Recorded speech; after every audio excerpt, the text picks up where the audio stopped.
has got to be what? The third, maybe fourth time OpTic Gaming has been brought up in roster rumors this season. If you haven't seen it, Intel Call of Duty tweeted not long ago that OpTic Gaming are trialing at least one player this week in place of Dashy. From his source, Gunless isn't the one he's heard, but don't rule it out. He also later went on to say that Draza, current UIU Challenger player, is the one being trialed. Now, from what I've heard, not only is Draza being trialed, but so is his UIU teammate, Dylan Rex, and also from what I've been told, the talks could become more serious depending on how the scrimmages go. Now, from the wording that I received, it made it seem like not only was one player kind of getting a tryout, but so was the other, and I believe that there is a possibility that OGLA may consider actually going for both of them. Again, the wording I got made it kind of seem as if that could be the case, and it wouldn't surprise me if OpTic were to consider a two-man deal, especially for how low they can most likely get these guys, and considering who they most likely want to try to bring in, possibly in place of Chino, if they were to add two.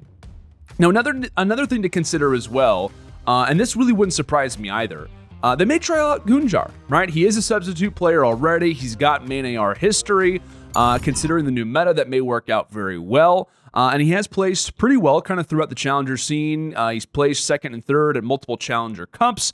And if you are an organization, it wouldn't really surprise me at all if they try to give Gunjar a trial run. Why? Because he's already on the team. Like I said, given the way the meta works, he could be kind of shifting into another M4 player if they really need it, so on and so forth. Now, what's the reasoning in general behind this move, right? What's the reasoning for why OGLA is trying things out? And why is it likely that Dashy could be benched for the remainder of the season? The first reason is because it's happened before, right? It's not as if this is the first time OpTic have tried scrimmaging without Dashy before this, right? Back in, late March, during the LAN to online CDL season shift, OpTic were spotted scrimmaging with Chino in place of Dashy. And during this time, by the way, OGLA were just off of their best performance yet on the season after their own home series in which they beat the Gorillas in a reverse sweep, and they later went on to beat the Rocker 3-0.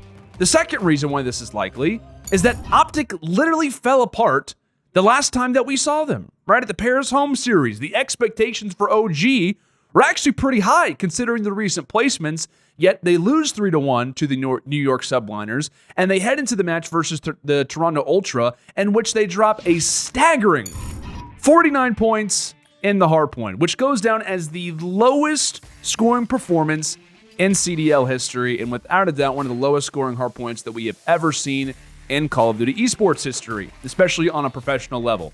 They looked flat pretty much from that moment on, and they would later get knocked out top 8 in a 3-0 versus the Ultra. So not only does this move make sense, as this team has pretty much fell apart the last time we saw them, but they've already trialed this move already. And the frustration has clearly been shown by the players as well, right? I mean, we've seen numerous tweets kind of throughout the season, but most recently following the Toronto Ultra kind of loss that they have at the Paris home series, Kenny and Slasher tweeted out multiple things. Kenny tweeted out, "Bad practice equals bad tournament performance." Another quote from him, "Our practice is what needs to change. Actual joke. We've had the same problem since day one, and we can't improve at all because of it." And Slasher, in a response post to Benson's tweet about OGLA most likely needing a change kind of for the future, Slasher pretty much responded with, "I wish I could speak my mind." We'll just kind of put it at that for those that remember the tweet. So the reasoning is there, right? I mean, frustration has been a part of this team for such a long time. And the reason for why it's affected this roster so much is because of the unbelievable potential that this roster has, right? The original OpTic Gaming roster on paper was one of the scariest in the league, and multiple people have tried to come about me and say, "Landon, no one thought that OGLA was going to be this top-tier team." This was a team that I thought personally, and many other people went on the record and saying the exact same thing. This was going to be a top 2 team in the league on paper. Like I said, I didn't expect them to necessarily come out and win every single event, but I expected them to be consistently in the top 4 at the least conversation looking back at it. Like I said, this was a roster that I was under the impression was prepared for the long haul, right? You've got the talent, right? You've got two unreal young guns coming in from OpTic that have history together in TJ and Dashy. You have an incredibly talented other duo that happens to be coming off of another solid season on 100 Thieves. Kenny and Slasher go back to back. You've already got a great veteran leader in JCap who finally was on a team that now fits his play style. And not only that, but Slasher has got what he wants, which is chemistry with the team, right? He has chemistry with this team. And the best thing about it is that not only does he have chemistry with this team, he has chemistry winning with this team, right? He's won with JCap back under Envy. He has won World Championship back with him in Black Ops 3. He played under 100 Thieves, like we mentioned, with Kenny throughout the season. Got through a very difficult time period and managed to win back-to-back events. He played under Rise Nation with TJ back in World War II. Managed to win back-to-back events with him as well. Like I said, not only does he have chemistry with these players, but he has winning history with these players. That is all except for one. That being Dashy. Listen, for the player that was looked upon in early Black Ops 4 as the prodigy, right? The signing that OpTic looked at to headline their future, to now be a part of two different all-star lineups in which practice and internal problems seem to be the core problem, right? Based on tweets, based on different conversations that we've seen from the coach, TP, from what we've seen from different claims from players like Crimsix who are part of that team, it's been a trend.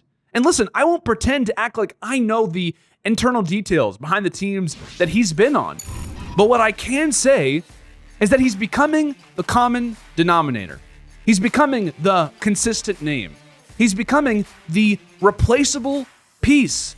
And this is not just the first time, but the second time that OGLA have tried to scrimmage without him, right? People are starting to forget, by the way, after all of these talks and after the recent events that he's had, the lack of performance as of recently, people are starting to forget the hype around him at the start of Black Ops 4. I mean, I would literally go on to say he was supposed to be Simp. He was supposed to lead OpTic to a world championship. And to just in that one season, just after one season, after winning the first event of Black Ops 4, not really doing a crazy amount in terms of victories toward the end of Black Ops 4, but from one season, he is now going from that team, that spotlight, to possibly being replaced and not playing at the biggest event in Call of Duty esports history. It's crazy to think about. It really is. Not crazy on OGLA's part because they seem to have a very clear kind of understanding or reasoning, but it is crazy that Dashy, the next superstar, the next marquee player, this is before Simp that we're talking about, but just in general, the guy who was looked upon as the next guy, 1 year later, maybe getting replaced, right? But it's not surprising to me that OGLA is looking for a replacement in the challenger scene. It's important to realize that. As annoying as it may be for me, looking back 1 year ago to where we are now, it is not surprising that we are going to see OGLA at the least look toward the challenger side, right? From management perspective, Gunless, unless something crazy took place in regards to his contract, would be very and probably unbelievably expensive to try and get him on this team. As much as that would be phenomenal for this roster to unite guys who have played together, that Rise Nation roster, kind of referencing back to that one, as amazing as that would be, the financial stuff behind that in terms of cap with all the players that they have on this team as well, it just would not make sense. And to go along with that, the track record of Gunless is that he's hard to deal with, right? I don't think that this team in particular really needs to deal with any more internal problems because we know they have the talent, right? There's been no doubt since the start of the season that this roster arguably has some of the greatest talent in all the CDL. So I don't think there's really a worry about, hey, we need to get more top players. I think it is a matter of making sure that this team can avoid conflicts for the future, right? It's the least cost effective. And if you can find a solid player who can fill a role, who's not going to talk a lot, this team could be in a great position, right? They very well could be in a great spot. Get somebody who's not going to say a whole lot. Get somebody who's going to be easy to work with, who's going to be hungry to want to learn. That kind of reminds me of, that 100 Thieves roster last year when they added Priesta. Not an amateur player, but somebody who came into this team, thankfully was flexible enough to run multiple roles, but didn't say a whole lot. right? He was added to this team. He wasn't going to challenge anybody. It worked very well for 100 Thieves, and 2 of those players happen to be on this team as well. And when it comes down to going the challenger route, by the way, not only has it become I'll say this, not only is it cheap, but it's worked. And if you're an organization and you can find a product, if you will, that not only works, but isn't that expensive, why not? Right? The challenger scene, the talk around the challenger scene used to be, why the challenger scene? Now it's, why not the challenger scene, right? Going the challenger route has been the strategy for multiple teams. Los Angeles Guerrillas, Vivid and Spart, New York Subliners, Mac Melts, Florida Mutineers, Awakening, London Royal Ravens didn't work out because of visa problems. Regardless, they tried to grab Nasty.